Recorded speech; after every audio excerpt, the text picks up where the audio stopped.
안녕하세요. 절대값TV의 명품 PD 한PD입니다. 자, 오늘 이 시간은 최근에 그 서울 수도권 전국의 이 중위 가격이 얼마인가 그 통계가 좀 나왔습니다.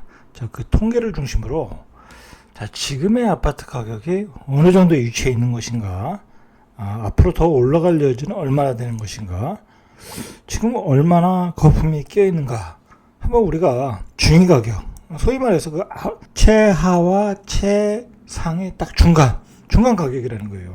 자, 여러분, 이제 보통 이제 전문가들이 얘기할 때 중위 가격이 있고 5분위 평균 가격이 있어요. 자, 여러분 그것에 대해서 너무 자세히 아실 필요가 없어요. 그냥 중위 가격이 얼마이다, 뭐 평균 가격이 얼마이다. 자, 뭐 그 정도의 감을 가지고 굳이 복잡하게 들어갈 필요도 없고 알 필요도 없어요.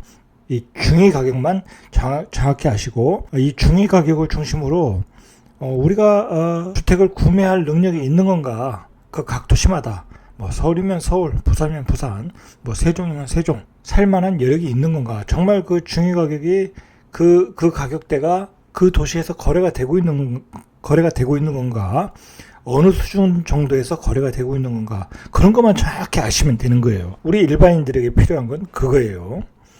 자, 그런데 충격적인 그 통계가 나온 게 뭐냐면, 서울 아파트 매매 중위 가격이 10억 원을 돌파했다고 그래요. 그러니까 쉽게 얘기해서 서울의 중상이라고 할까요? 그냥 중간보다 조금 더 높은 수준의 아파트를 살려고 하면 10억 원이 필요하다라는 거예요. 10억 원이. 자, 이 얘기는 뭐냐면 서울 아파트 절반 이상이 10억 원이다 라고 생각하시면 되는 거예요. 통계상으로 볼 때. 뭐 실제로 다 그렇진 않겠지만 중위 가격 10억 원의 의미는 서울 아파트 절반 이상의 10억 원이다. 뭐 쉽게 이해를 그렇게 하자라는 거예요. 앞에서도 얘기했지만 그 평균 매매 가격, 5분위의 평균 매매 가격과 중위 가격은 차이가 좀 있어요. 그 평균 매매 가격 역시 11억 5천이라는 거예요. 11억 5천. 수도권 전체의 평균 매매 가격 역시 7억 원을 넘어서, 서울에서 내가 살만한 아파트, 중간 정도의 아파트를 살려면 10억 원이고, 수도권에서 내가 아파트를 살려고 하면 7억 원이다라는 이야기예요. 실제로 수도권의 웬만한 그 좋은 신축, 새롭게 그 정주 여건이 완성되고 뭐 교통 여건도 좋아지는 아파트 보면 6억대도 별로 없어요. 6억대도 현실적으로 보면. 뭐 시흥 같은 데만 해도 그렇잖아요. 시흥은 벌써 뭐 6억을 넘어서 뭐 7억, 8억대 이상 거래가 되고 있잖아요. 수원에 있는 뭐 경부라인 축도 마찬가지이고, 실제로 그렇게 가격들이 급격하게 오르고 있다라는 거예요. 오르고 있죠. 서울은 10억이고 수도권은 7억이다. 자, 이게 왜 무슨 문제가 생기냐면은, 지방에 있는 아파트를 팔고 이사를 갈 수가 없어요. 이제 서울에 이사를 갈 수가 없어요. 대전에서 비교적 고가 아파트들, 아주 고가 아파트예요. 84가 10억이면 대전에서 거의 A급의 아파트예요. A급의 아파트. 자, 그걸 팔아야 서울의 중위 아파트를 살 수 있다라는 거예요. 자, 이렇게 되면 무슨 문제가 있겠어요? 이게 이주를 못 하는 거예요. 이주를. 내가 서울에 가서 직장을 잡아야 되고, 내가 서울에 가서 사업을 하려고 하는데, 대전에 있는 아파트, 광역시에 있는 아파트를 팔고도, 광역시에 제일 좋은 아파트를 팔고도 못 산다. 자, 이런 문제가 생긴다는 거예요. 경제의 교류가 안 되고 경제의 그 동맥경화가 생긴다라는 거죠. 그래서 서울의 집값의 지금의 급등, 수도권의 집값의 급등은 큰 문제다. 자, 이게 더 큰 문제가 되는 건 뭐냐면, 대부분이 이제 서울 수도권으로 졸업을 하고 이주를 하잖아요. 직장을 찾아서. 뭐 대부분의 그 젊은이들이 좋아하는 직장은 서울에 있으니까, 서울 수도권에 있으니까 이주를 안 할 수가 없잖아요. 대한민국의 현실상을 고려할 때는, 자, 그분들이 결혼을 하고 신혼 살림을 차리기에는 무척 이제 힘들어졌고, 신혼 살림을 차린 다음에 집을 마련하는 것도 이제 쉬운 일이 아니라는 거예요. 자, 서울을 진입하려면 서울 강남은 12억 4천 정도가 필요하다고 그러고, 자, 강북은 8억 정도가 필요하다. 자, 그래서 평균 10억이 나온 거예요. 사는 것은 둘째 문제예요. 안 사면 되니까. 안 사면 되고, 전세 살면 되니까. 자, 그런데 문제는 또 임대차 보호 3법으로 전세 가격이 폭등하고 있잖아요. 이게 강북 지역이 예를 들어서 8억이면 이거 전세 가격이 6억이란 말이에요. 강남 지역이 12억이면 전세 가격이 10억이란 말이에요. 이거 어떻게 하겠냐, 이거 어떻게 하겠냐. 그 주거가 안정이 안 되면, 나머지 경제 활동이 정상적으로 이루어질 수가 없어요. 자, 이거 큰 문제에 봉착했다. 자, 얼마나 급격하게 올라갔냐. 1년에 1억씩 올라갔다라는 거예요. 1년에 1억씩. 문재인 좌파 정부 출범 당시에 비교하면 한 4억 정도 올라갔다 그래요. 자, 2017년 5월에 매매 중위 가격이 6억 정도, 6억 635만 원 정도니까. 자, 2018년 1월에 7억 500만 원, 7억대가 됐고, 2018년 9월에 8억대, 2020년 작년 1월에 9억대까지 올랐다. 자, 2021년 6월에 10억대까지 찍었다라는 게 문제라는 거예요. 글쎄요, 이렇게 계속 오르는데 지금 좌파 정부는 지금까지 어떻게 했냐? 계속 세금 폭탄 때리고 현재 유통 물량을 감소하고 미래의 공급 물량만 나오게 하고, 가장 중요한 거는 임대차 보호 3법과 중과세를 82.4%인가요? 뭐 그렇게 때리니까 시장에서 유통이 안 돼요. 유통이 안 되다 보니까 이런 폭등 현상을 만들었다. 이제 그렇게 전문가들은 분석을 하고 있어요, 지금. 자, 이게 문제가 되는 게 뭐냐면, 뭐 서울의 집값이 비싸거나 수도권의 집값이 비싸면은 그냥 지방으로 이주해서 살면 되는 거예요.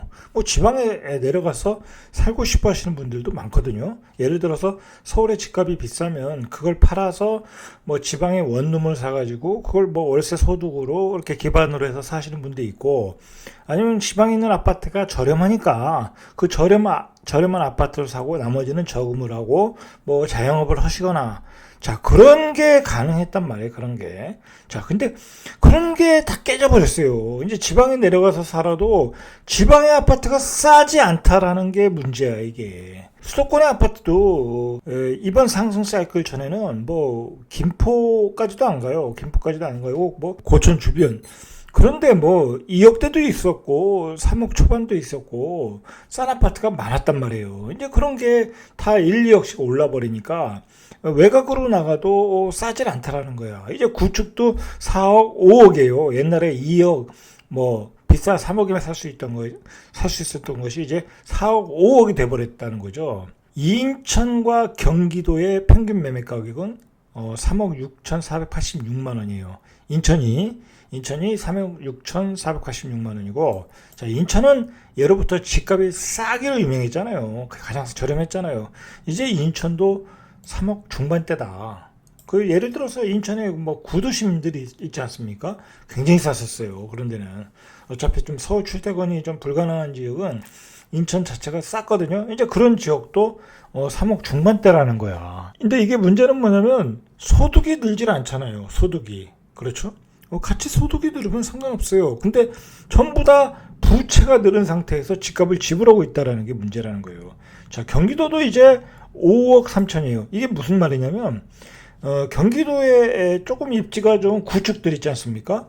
이런 것도 5억 3천을 주고 사야 된다는 거야. 자, 불과 한 5년 전, 4, 5년 전만 해도 5억 3천이면은 5억 3천까지 가지도 않았죠. 4억, 뭐 3억 5천, 그러면 분양을 다 받았어요. 4억이면 40평대 분양을 받았는데, 구축, 그것도 한 뭐 20년 된 구축을 이제 5억을 주고 사야 되는 상황이 왔다라는 거예요. 자, 그러면 인천도 이렇게 올랐고, 경기도도 이렇게 올랐고, 전국의 평균 가격이 얼마냐? 전국의 평균 가격도 4억 9,300, 5억 원대가 됐다라는 거, 5억 원대. 제가 요즘 이제 이렇게 그 전국의 평균 매매 가격이 많이 올랐잖아요. 자, 제가 요즘 무슨 생각을 하냐면, 최근에는 이제 그 투기 세력들이 뭐 갭 투자를 뭐 이렇게 예전처럼 뭐 공시지가 1억 이상의 아파트에는 할 수가 없잖아요. 특히 이제 조정지구나 뭐 투기과열지구가 되면 82.4%의 중과세를 때리니까 뭐 엄두를 못 내요, 사실. 그 조정지구가 아닌 지역에 들어가서 1억 이하의 주택을 가지고 이제 투기 매매를 하고 있지만, 만약에 그것을 계속 용인을 했고 그 다음에 조정지구를 지정 안 했고 했다면 정말 이게 어떻게 됐을까 아찔했어요. 아찔하다는 생각이 들었어요. 그나마 정부가, 이 좌파 정부가 잘한 것은 막판에 조정지구를 그 웬만한 도시들 다 지정했잖아요. 그죠? 뭐 광역시들도 했고, 뭐 심지어는 조그만 도시도 뭐 계룡시, 공주시 다 지정했잖아요.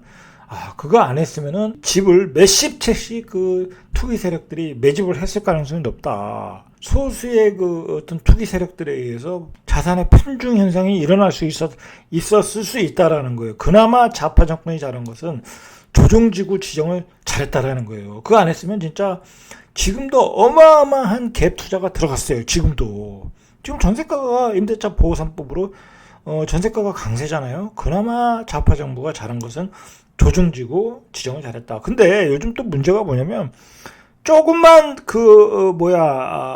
미분양이 났다. 조금 떨어졌다면 그걸 해제를 해달라. 막 지자체에서 그걸 요구를 하고 그런 기사들이 나와요. 저는 그거에 대해서는 반대를 해요. 그거 풀어주면 안 된다. 풀어주면 또 투기 세력이 들어가서 거기 그냥 싹쓸이 해버린다는 거예요. 자, 그런 점이 분명히 있어요. 제가 보기엔. 자, 이거 보세요.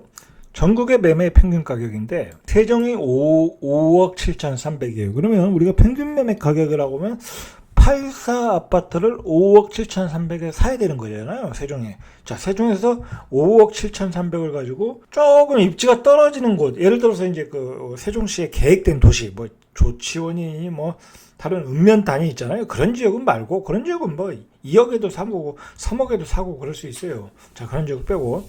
자, 그런 지역을 포함해서 평균 가격이 나왔기 때문에 5억 7,300이라는 거예요. 실제적으로 세종에서 5억 7,300을 대고 84를 살 수가 없어요. 그러니까 중위 가격이 지방으로 내려오면 좀 가격 편차가 있을 수 있어요. 그걸 참고로 하셔야 돼요. 세종에서 아마도 중위 가격은 한 6억 5천 아니면 7억 그 정도 될 거예요. 이건 지방에 있는 아주 그 읍면단에 있는 아파트까지 다 포함을 하다 보니까 그럴 것이다. 마찬가지일 거예요. 대구도 3억 8천을 가가지고 대구에 있는 중위 가격의 아파트를 살 수가 있겠습니까? 제가 보기엔 못 사요. 최소한 4억 5천, 5억 이상은 줘야 될 거예요. 부산도 마찬가지고, 뭐 대전도 마찬가지고, 대전도 3억 8천을 가지고 살 수 있겠습니까? 못 사요. 삼성 아파트, 그런 아파트도 그거 지금 뭐 5억이 넘지 않습니까? 그리고 조금 입지가 좀 괜찮은 구축 아파트도 4억대가 넘어요. 그러니까 실제로 이런 지방 아파트의 평균 매매 가격은 여기 나온 것보다 더 높다라고 보시면 돼요.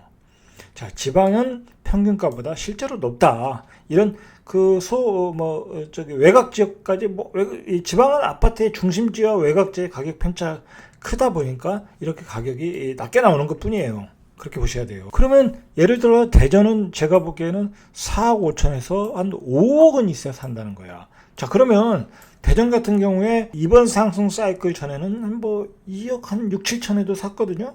자, 그러면 2배가 올랐어요. 그러면 대전에 있는 사람들의 어떤 그 경제적인 능력이, 경제적인 그 활동을 통한 소득이 또 2배가 되었느냐. 그리고 그 많은 수요가 생겼느냐. 지방이라는 광역시는 지금 인구가 늘어나는 도시가 없잖아요. 다 젊은이들 서울로 가니까. 자, 결국은 그러니까 이런 지방 광역시는 지금 현재는 거품 속에 다 있는 거예요. 사실상.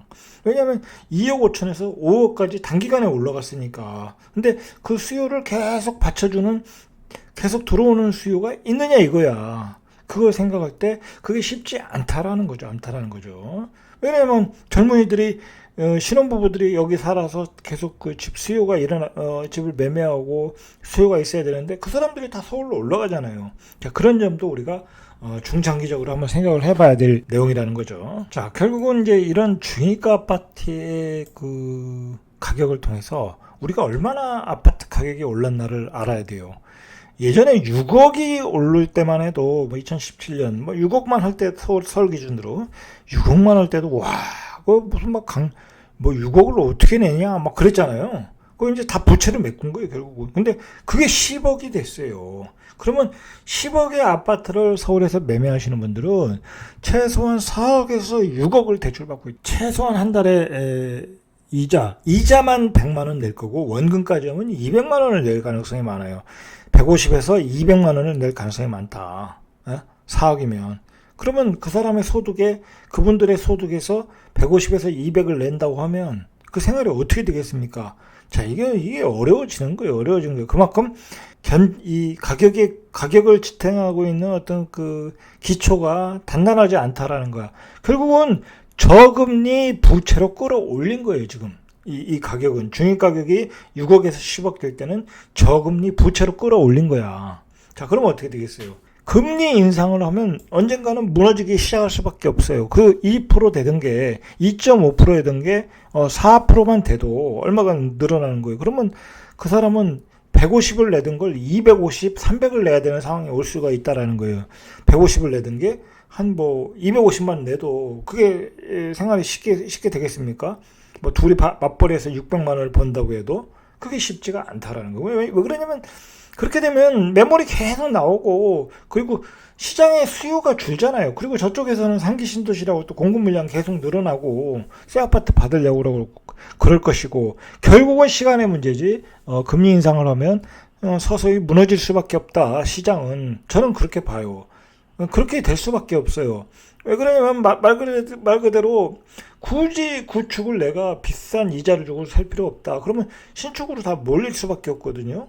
자, 그러면 신축도 이제 그때는 수요가 줄고 살 사람 살고 자, 이제 시장이 정상적으로 돌아갈 수밖에 없어요. 자, 그렇게 되면 어쨌든 시간이 지나면 공급 물량은 늘어날 것이고 전세 가격은 떨어질 거 아니겠습니까? 전세 가격이 떨어지면 어떻게 되겠어요? 매물들이 시장에 많이 나오겠죠. 지금까지 올라간 것은 바로 이런 저금리와 전세 가격의 강세, 정부가 시기적으로 타이밍을 잘못 잡은 임대차 보호 3법으로 인해서 전세 가격이 이상급등을 하면서 이렇게 급등을 한 거예요. 지금 현재 공급 물량은 없고. 자, 이러한 그 어떤 배경하에서 지금 그 버블을 만들어 가고 있는 거예요. 그러면 이런 버블이 어떻게 거둬지냐? 이거 반대의 상황이 벌어지면 되는 거겠죠. 자, 그러나 지금 당장이 문제죠. 당장이 문제인데 지금 당장은 대책이 없어요. 전세 대책도 없어요. 지금 전세 가격이 급등하고 있는데 대책이 없죠. 대책이 없어요. 자, 전세 가격은 계속 급등할 가능성이 높아요. 그리고 매매 유통 물량도 없어요. 정부가 양도세를 그렇게 때려버리면 82% 이상 때려버리면 팔 사람이 없어요. 신규 아파트 수요는 계속 급증할 수밖에 없어요. 시장에 유통 물량이 없으니까 다 신규 시장으로 갈 수밖에 없잖아요. 자, 그러니까 지금은 어느 전문가도 하락 전망을 내놓기가 힘든 시기예요. 최소한 올해, 내년까지도 하락 전망을 내놓기는 어려운 시기다. 자, 그러나 앞에서도 얘기했듯이 그 점차적으로 금리 인상, 그 다음에 공급 물량 증가에 따른 전세 가격의 하락. 자, 그런 걸로 해서 그 하락의 방향으로 이제는 옮겨가고 있다라는 것만은 확실한 사실이다. 자, 그 사이에 이 아파트는 버블을 만들어낼 가능성이 높다라는 거예요. 앞으로 그 사이에. 자, 그러니까 어떻게 하겠어요? 무주택자들은 이 버블에 잘못 들어가면 꼭지에 물릴 수도 있다라는 거예요. 자, 그 점을 잘 생각하셔가지고 신중을 기할 필요가 있어요. 신중을 기할 필요가 있다. 오늘은 이상 여기까지 절대값 TV의 명품 PD 한 PD였습니다.